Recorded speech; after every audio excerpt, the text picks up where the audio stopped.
War, disease, famine, and poverty. It almost sounds apocalyptic. And for those people looking at their mounting bills and trying to decide between keeping the heat on or eating this winter, it is. While global events over the past few years have been a catalyst for the current global cost of living crisis, the ingredients for this perfect storm have been building for decades.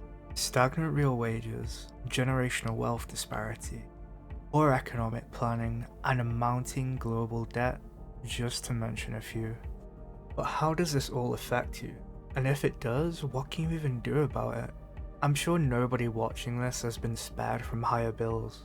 You've probably seen the cost of food rising over the past couple of years. Maybe your rent has gone up, or your mortgage with higher interest rates. Your subscriptions to things like Netflix or your local gym have likely risen. Maybe even your wage has risen. Now, this would normally be a great thing, but think about it for a minute. Has your wage risen as much as the cost of everything else has gone up? If so, you're very lucky, but for most people, probably not. Still, there has to be a way to make ends meet, to build wealth in times like these. We are experiencing an acceleration in global strife not seen for more than 50 years. But with great adversity comes great change and opportunity. So how can the lessons of the past prepare us for our immediate future? Well, you're about to find out. Our current situation is not unique to history. It's happened before. Maybe not exactly how it is now, as we have much better technology and an interconnected global market.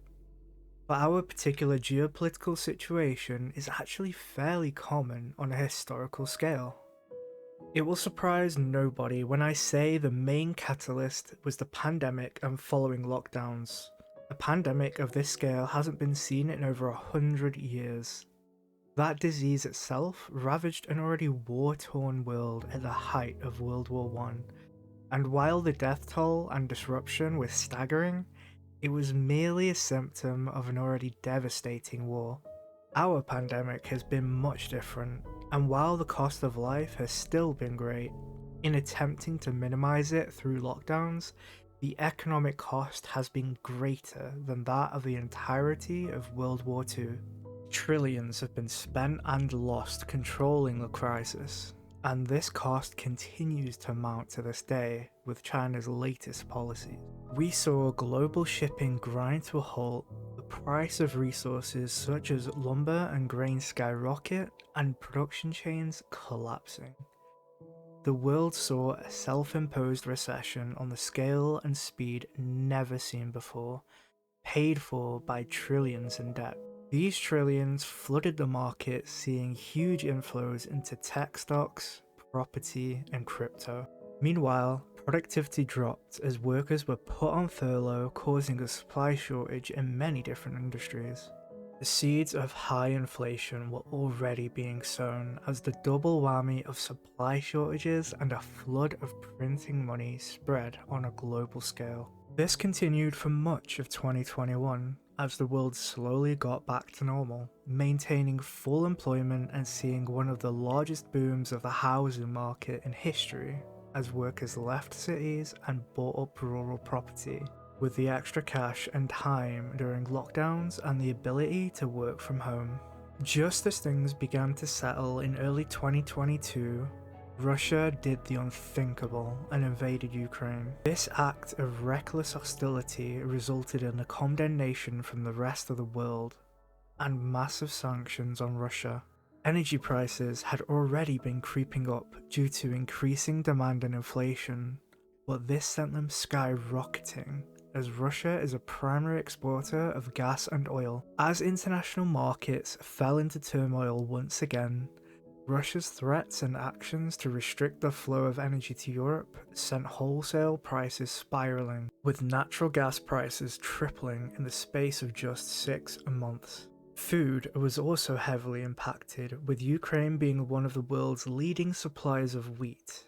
This commodity doubled in price within a month of the war. So, here's the good news. These unsustainable price increases are just that. They aren't going to last much longer. As prices and wages push too high too quickly, everyone pulls back on their spending, employers stop hiring, and people take out fewer loans to buy new cars and property. With interest rate hikes on top, all these factors together push an economy into recession. In fact, according to quarterly GDP numbers, Asia, the US, and Europe are all on the precipice of a global recession as we speak. With that looming on the horizon, what can we do to survive and thrive? History tells us that during every downturn, cash is king. As people reduce their spending, they will look for discount options to available products. Some people will also look for alternatives to their food and energy needs. Recession is always a stimulant for innovation, as outdated ideas go bust and people try out new things. You want to be there, filling those spaces, buying up those misused assets at bargain prices, and positioning yourself to ride the next waves out of the recession.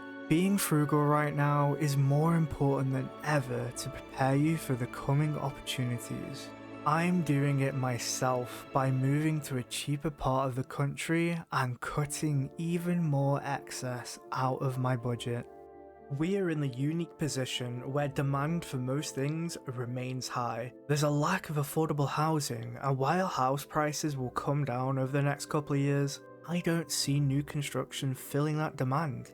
Materials, land, and labour are all too expensive. More likely is the reuse and renovation of existing spaces.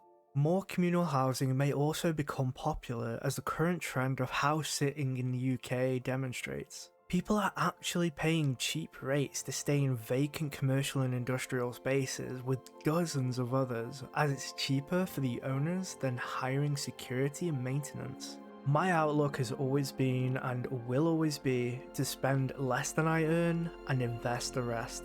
Investing could mean starting up a new cash flowing business.